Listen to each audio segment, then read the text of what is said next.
Thanks for choosing this free Anfield Index podcast. If you'd prefer to listen to this or any of our other shows without adverts, then now's the time to check out Anfield Index Pro.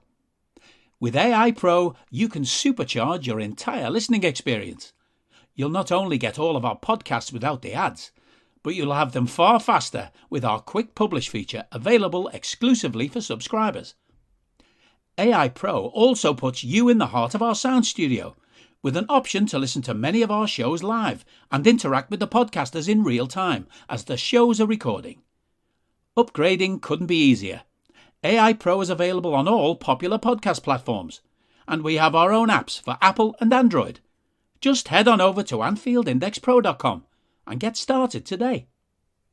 Hello and welcome to the Daily Red, your lunchtime catch-up on all things Liverpool FC on a Monday after Liverpool defeated Watford 2-0 before Liverpool play Benfica in the Champions League. At the weekend, a comfortable win in many ways, but not necessarily the best performance that you'll see from a Liverpool side this year. But it didn't necessarily have to be. Liverpool went 1-up on 22 minutes. Diogo Jota with a great header off a great Joe Gomez cross. And Fabinho wrapped it up on 89 minutes with a penalty after one of the more bizarre challenges you'll ever see in the penalty area. Kuchka, who'd had a bit of a stinker of a game, really, decided that he should rugby tackle Diogo Jota in the penalty box off a set piece, and the referee, after VAR intervened, rightly awarded a penalty. Our friend, our comrade, Roy Hodgson had himself a good old cry after the game, but in truth, it was a blatant penalty and nothing else needs to be said. Watford didn't really offer a whole lot. They had a couple of moments where they looked dangerous, but their two biggest chances in the game both came from offside situations, which would have been called back and ruled out had either of them ended up in the back of the net. The more notable chance, of course, was the one just before Liverpool scored their first goal. Great break by Watford, to be fair. João Pedro leaving Jordan Henderson standing still and running away from him, slipping the ball through. Good opportunity for them, but good save by Alisson. As I say, it would have been called back had he scored because he was offside when João Pedro released the pass. But Liverpool went right down the other end of the pitch, built their play up, ball got swung wide to Joe Gomez, and it's a great cross and a great header. The penalty, like I say, definite penalty, no arguments there, and Fabinho steps up and uses a technique that I think is now known as the Virgil van Dijk, where you just absolutely blather it into the top left corner.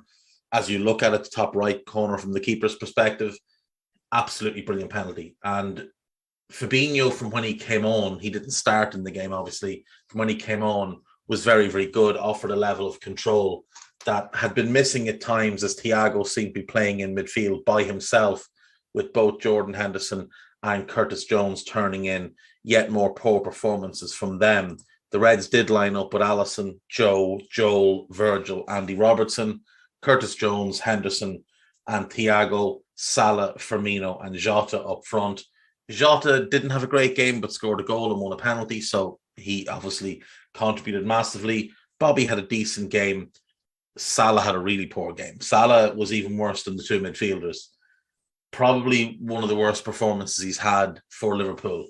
I thought, to his credit, Kamara, the left back for Watford, dealt really well with Mo, was able to deal with him in terms of speed. Quite a strong player as well, so was able to get in close.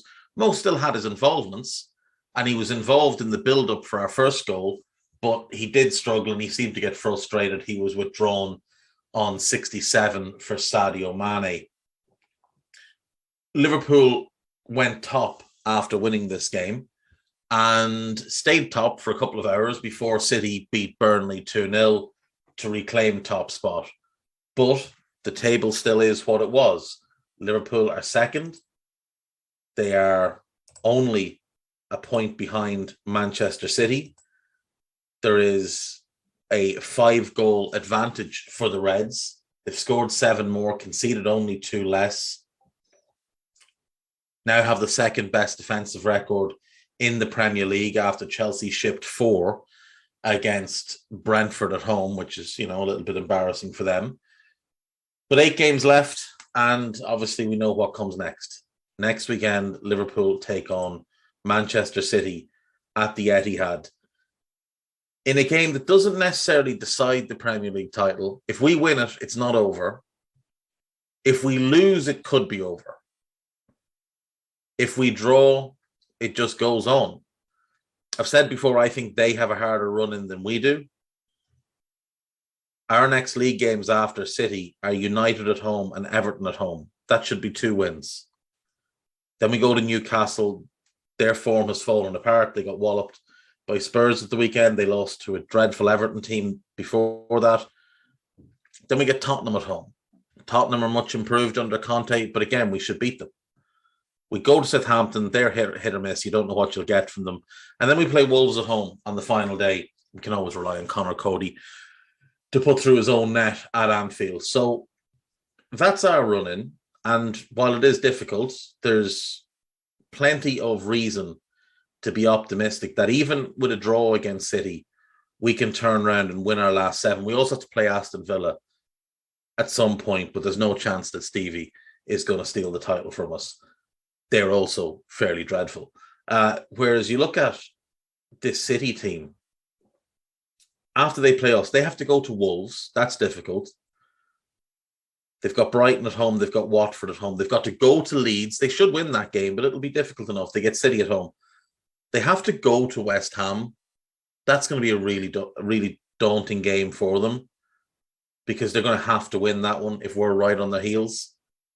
And then they get Villa on the final day, and that might just be a little bit of extra motivation for Gerrard and Coutinho to produce a little bit of magic. City have dropped points in games you wouldn't expect them to drop points in. Palace twice, Southampton twice. So you never know. Anything can happen. We'll wait and we'll see. They're not as formidable as they were a few years ago. They're still a very good team, and obviously they deserve respect, but even a draw next weekend doesn't guarantee them the title. I think they have a tougher run-in than we do, with Wolves away and West Ham away being more difficult, I think, than any game we face. Our away games are Villa, we should beat them.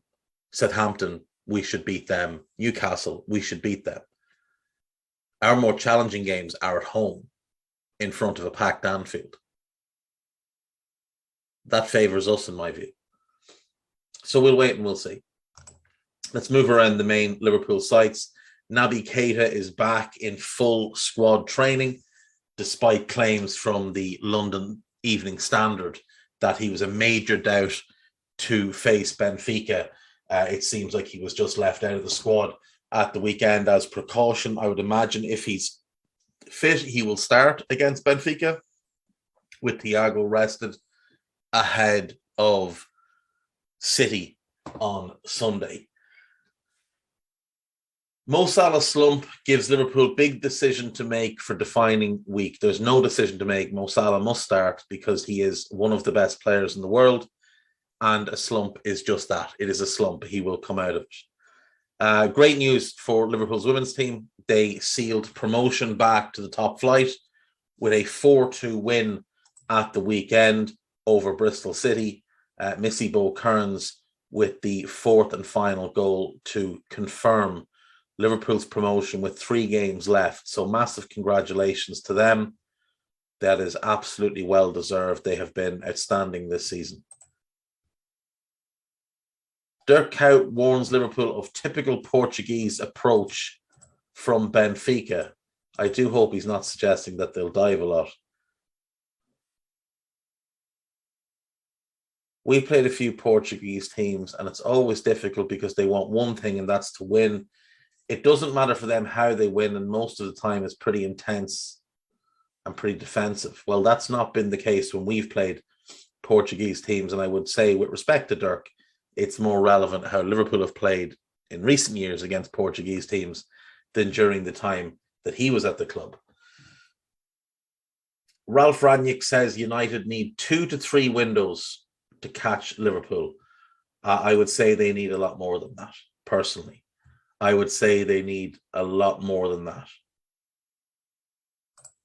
Liverpool's NFT launch flops with only 5% sold in a week. 9,000 out of a possible 171,000 sold in a miserable first week. Good, I suppose. I have no real idea what NFTs are or what the purpose of them are. I know what they mean, but don't really understand the whole concept of it. Liverpool were projected to raise more than 8.5 million through sales, and obviously won't be raising that type of money at all. But as I said to everybody when they're getting their knickers in a twist, you don't have to buy them. And it seems like people didn't buy them. So, no harm, no foul. Everything's fine. On to Liverpool.com. Liverpool handed extra Champions League advantage as Benfica cannot counter Jurgen Klopp plan. Liverpool are hard to stop at the best of times, but one classic method for halting Jurgen Klopp won't be available to Benfica in the Champions League. What is this now? The most common tactic is one of disruption. Mo Salah knows about it all too well. Oh, this is because they have, I think, 7 players who are carrying a yellow card into this game. So any one of them would mean picking up a second yellow would mean they would miss the second leg. So they can't just tactically foul and things like that. That's fair. That's a good point. Well said. Liverpool target hopes 50 million offer accepted as Jurgen Klopp pushes for Barcelona transfer. This is the Media Digest. A bit about Liverpool's women's team being crowned champions. A little bit here about Kylian Mbappe and Liverpool potentially having some interest in Ousmane Dembele. Liverpool leading the chase for Gleison Bremer of Torino. I don't think they do. I think that's just nonsense. And it's from Tutto Juve, so it's from Juventus outlet. I believe Inter Milan are very much the favourites to get him. He has massively improved in the last 18 months. He has gone from being Dejan Lovren to an actually good central defender. Now, whether or not that's just a run of form or not remains to be seen, but let's let him go to Inter and figure that out. Nkunku hopes for transfer discount. RB Leipzig forward Christopher Nkunku is reportedly hoping that an offer of 50 million will be enough to convince his side to let him leave this summer, even though his price tag has been set at 63 million. That price tag was set by the media. It wasn't set by anybody from Leipzig. Nobody from Leipzig has publicly come out and said that's what it will cost. That's just what the media have reported. ESPN have reported that the likes of Liverpool, Bayern Munich, PSG, Manchester United, Arsenal, Real Madrid and Manchester City are looking to sign him.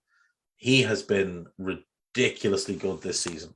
Absolutely ridiculous this season. And if I could sign one player this summer, it probably would be him. It probably would be him over all others, because I think a front line of him in the middle of Salah and Diaz with Jota and Firmino as the fourth and fifth forwards, and then the likes of Minamino, Kate Gordon in behind that, that's really, really strong. For the season, Nkunku has 27 goals and 17 assists between the Bundesliga, the Champions League, the Pokal, and the Europa League. 27 and 17 in 40 games. 3,266 minutes. That is absolutely outstanding. It would be very easy to see him being a target. So if Sadio leaves, there's the fella to replace him. Without question, that's the fella to replace him. Might cost a little bit on top of Sadio, but for his age, Nkunku is, I believe, 24. Yeah, 24. Turned 24 in November. He is perfect for what Liverpool need, especially since Sadio started playing that false nine role. Nkunku into that role is just the perfect fit. He is, if you look on Football Reference at the players most similar to Sadio Mane and the players most similar to Bobby Firmino, he is right in the top echelons of both lists. He is a perfect hybrid of both of them. And that would be the ideal player to add. What else do we have here? Liverpool might be set to solve their first summer transfer dilemma as Jurgen Klopp drops transfer hint. Liverpool defender Joe Gomez has a decision to make in the summer. Manager Jurgen Klopp doesn't seem to be in much doubt about what the answer should be. So, look, Joe is fantastic, and he is an outstanding centre-back. He's the best fourth centre-back anyone has in world football. But the question is whether or not he's happy to sit on the bench at Liverpool moving forward. He's already had 4 seasons where he's lost almost the entire year through injuries, and with this season, just the fact that there's so many other good players. His contract is up in 2024. If he asks to leave, he should be sold. If he doesn't want to leave, if he's happy to re-sign a new contract, then absolutely keep him by all means. There's no issue there. But if he wants to go play for England, play in the World Cup, it won't happen while he's at Liverpool. Not while he's so far down the pecking order. It's unfortunate, but it just is what it is. FSG can replace 21 million Liverpool duo with transfer of 18-goal star from Jurgen Klopp's former club. Liverpool may say farewell to 2 attacking fringe players, and FSG could replace them with an exciting forward from Jurgen Klopp's former club. So this is basically, Divock is leaving, we know that, and it's assuming Taki could go as well, which, again, is possible. Jonathan Burkhart of Mainz. That's an interesting shout, one that I hadn't considered before.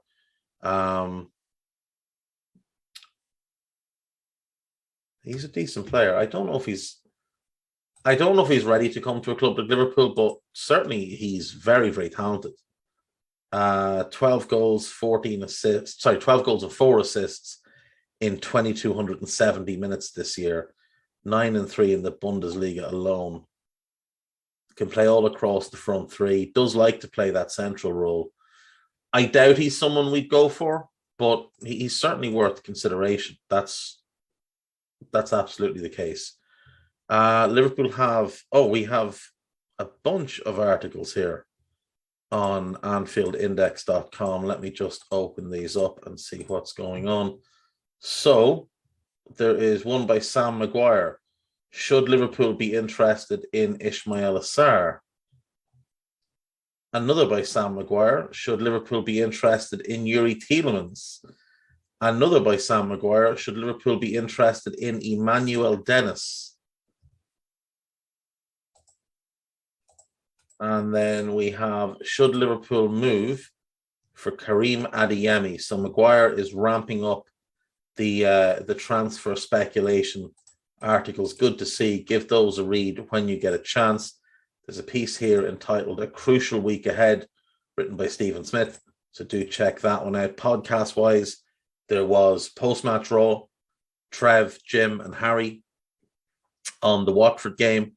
There was the Nina Kauser show with Nina, Lisa Marie and Kaylin. And there is the latest Anfield Index podcast, which had Trev, Cam and Lisa Marie. There's also a new Mulby on the spot. Lots of Downey for your listening pleasure. And that is it. That is me for today, folks. I'll see you tomorrow. Bye-bye. We hope you enjoyed listening to this Anfield Index show. Please be sure to subscribe to our channel so future podcasts find their way to your device automatically. There's nothing quite like fan engagement, and we'd love to know what you think of anything discussed on this show. The best way to get in touch is over on our free Discord community, where both podcasters and listeners debate the hottest LFC topics 24/7. Sign up free now at AnfieldIndex.com/Discord. You won't regret it. You can also follow us on Twitter at Anfield Index and find us on Facebook by searching for Anfield Index. Oh, and before you go, we'd love it if you could leave us a 5-star review on your favourite podcast app. It only takes a couple of seconds, and it means the world to the people who create these free shows.